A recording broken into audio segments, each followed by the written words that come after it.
ضرورت والی بن جاتی ہیں۔ چند چیزوں کا خیال ان لوگوں پر ضروری ہے جو بیت المال کو قائم کرتے ہیں۔ ان میں سے ایک اہم چیز یہ ہے کہ بیت المال کو یہ لوگوں کا مال بنا دیں، لوگوں کے درمیان خرچ کرنے کی چیز بنا دیں۔ بیت المال کو بینک نہ بنائیں۔ بیت المال میں پیسہ جمع کر کے رکھنا اور ضرورت مندوں کو وقت کے اعتبار سے دینا، یہ کام اسلام کے اندر اس طرح موصوف نہیں کیا گیا، بلکہ اسلام اس سے منع فرماتا ہے۔ نبی صلی اللہ علیہ وسلم نے بیت المال کا قیام اس لیے کیا تھا تاکہ ہر شخص کو اس کا حق ادا کر دیا جائے۔ بیت المال کے اندر پیسہ جمع کرنا اور بیت المال کو بینک کی شکل دے دینا یہ درست نہیں ہے۔ خود نبی صلی اللہ علیہ وسلم دیکھیے، آپ کے پاس کوئی صدقہ ہوتا، خیرات ہوتا، جب جیسے ہی آپ کے پاس آ جاتا نبی صلی اللہ علیہ وسلم خرچ کیا کرتے۔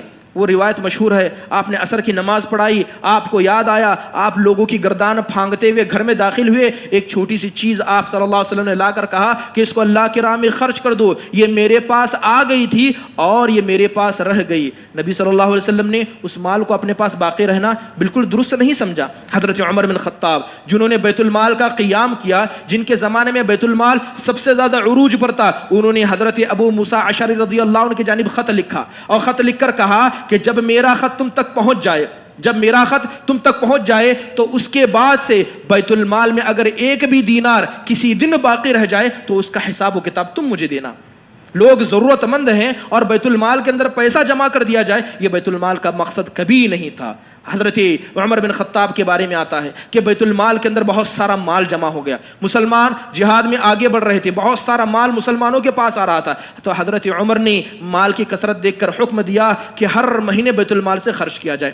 تو لہذا ہر مہینے بیت المال سے خرچ کیے جانے لگے، تب بھی مال بچنے لگ گیا، تب بھی مال بچ رہا تھا۔ حضرت عمر نے پھر خطاب جاری کرتے ہوئے کہا کہ ہر جمعہ اس بیت المال سے خرچ کیا جائے۔ اس کے بعد بھی مال بچنے لگا تو حضرت عمر نے حکم دیا کہ روزانہ اس بیت المال سے خرچ کر دیا جائے۔ جیسے ہی حضرت عمر نے یہ پیغام دیا، ایک آدمی کھڑا ہو کے کہنے لگا کہ اے عمر بن خطاب، اے امیر المؤمنین، کتنا بہتر ہوتا کہ تھوڑا سا پیسہ آپ بچا لیتے کہ اگر مسلمانوں پر کوئی مصیبت آ جائے، کوئی پریشانی آ جائے تو اس پریشانی کے وقت یہ بیت المال مدد کرنے لگ جائے۔ تو حضرت عمر مارے غصے کے اس کی طرف دیکھتے ہوئے کہنے لگے ان الشیطان جرى على لسانک، حقیقت میں یہ تمہاری نہیں، یہ شیطان کی زبان ہے۔ یہ بیت المال اسی لیے قائم کیا جاتا ہے تاکہ لوگوں کی مدد کی جائے، کیونکہ بیت المال مال جمع کرنے کے لیے نہیں ہے، بیت المال مال اکٹھا کرنے کے لیے۔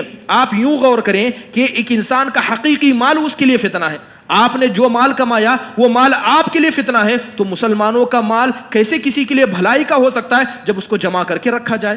اگر آپ خود اپنا مال جمع کر کے رکھتے ہیں تو یہ مال آپ کے لیے فتنہ بن جاتا ہے، تو مسلمانوں کا مال جو بیت المال میں جمع کر کے رکھا جائے وہ یقیناً فتنہ ہے۔ لہذا بیت المال والوں پر سب سے ایک اہم ذمہ داری یہ عائد ہوتی ہے کہ بیت المال کو بینک نہ بنائیں، جتنے حاجت مند ہیں، ضرورت مند ہیں، ان میں خرچ کرتے جائیں۔ اس کے علاوہ بیت المال کے بارے میں بہت ساری چیزیں بنتی ہیں، لیکن وقت اس بات کی اجازت نہیں دیتا، تو یقیناً یہ بڑی مبارک چیز ہے کہ ہمارے یہاں بیت المال کا قیام ہو چکا ہے، اور اس کے ہونے کے بعد تمام اہل جماعت کے اوپر بہت ساری ذمہ داریاں عائد ہوتی ہیں۔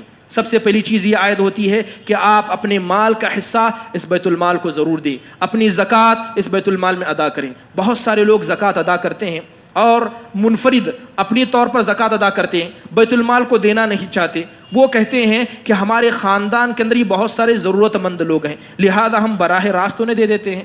آپ یاد رکھیں کہ بیت المال کا نظام اجتماعی ہے، جب آپ پر زکوٰۃ واجب ہے تو اس زکوٰۃ بیت المال کے اندر آنی چاہیے، یہی اسلام کا صحیح طریقہ ہے۔ اگرچہ انفرادی طور پر آپ مال دے سکتے ہیں لیکن یہ افضل طریقہ نہیں ہے۔ افضل یہ ہے کہ مسلمانوں کا مال ایک جگہ اکٹھا ہو اور وہی مال لوگوں کے بیچ میں خرچ ہو۔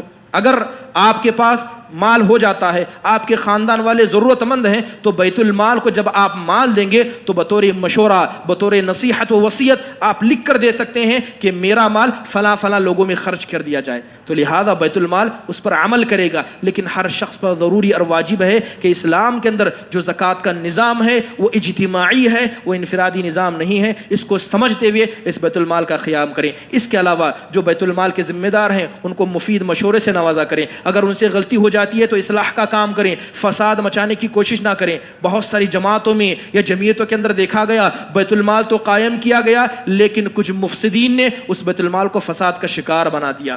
کار خیر ہوتا ہے تو شیطان کا وسوسہ ضرور آتا ہے۔ اگر آپ تاریخ پڑھیں گے تو ابن حجر رحمہ اللہ نے اپنی کتاب کے اندر ذکر کیا ہے اموی دور کا ذکر کرتے ہوئے کہا کہ بنی امیہ کا جب دور تھا تو بیت المال پر ایک ایسے آدمی کو ذمہ دار بنایا گیا جس نے لوگوں پر ظلم کیا، لوگوں کا مال غبن کر کے کھا گیا، بیت المال کا کھا گیا۔ اس کے باوجود بھی وقت کے امیر نے حکم دیا کہ اگرچہ وہ مال کھا رہا ہے، اگرچہ وہ ظالم ہے، لیکن تب بھی کوئی شخص انفرادی زکوٰۃ ادا نہیں کر سکتا، بیت المال ہی میں مال کو جمع کریں، کیونکہ یہ مال کا ادا کرنا واجب و ضروری ہے اور یہی اسلام کا طریقہ ہے۔ لہذا ہر شخص اس طریقے کو ادا کرنے کی کوشش کرے۔ اگر آپ کے مال میں زکوٰۃ واجب ہوتی ہے تو بیت المال کو ضرور وہ مال عطا کریں اور اپنے مفید مشورے سے بیت المال کو بھی نوازتے رہیں۔ اللہ تبارک و تعالیٰ سے دعا ہے کہ اللہ تبارک و تعالیٰ اس بیت المال کے قیام کو ہمارے شہر رائے درگ کے لیے مبارک بنائے اور اس سے تمام مسلمانوں کو فائدہ پہنچنے اور اسی طرح اس بیت المال کو برکت والا بنائے، اور اس پر جو ذمہ دار بنائے گئے ہیں اللہ انہیں توفیق دے، اللہ ان کے اندر اخلاص عطا فرمائے۔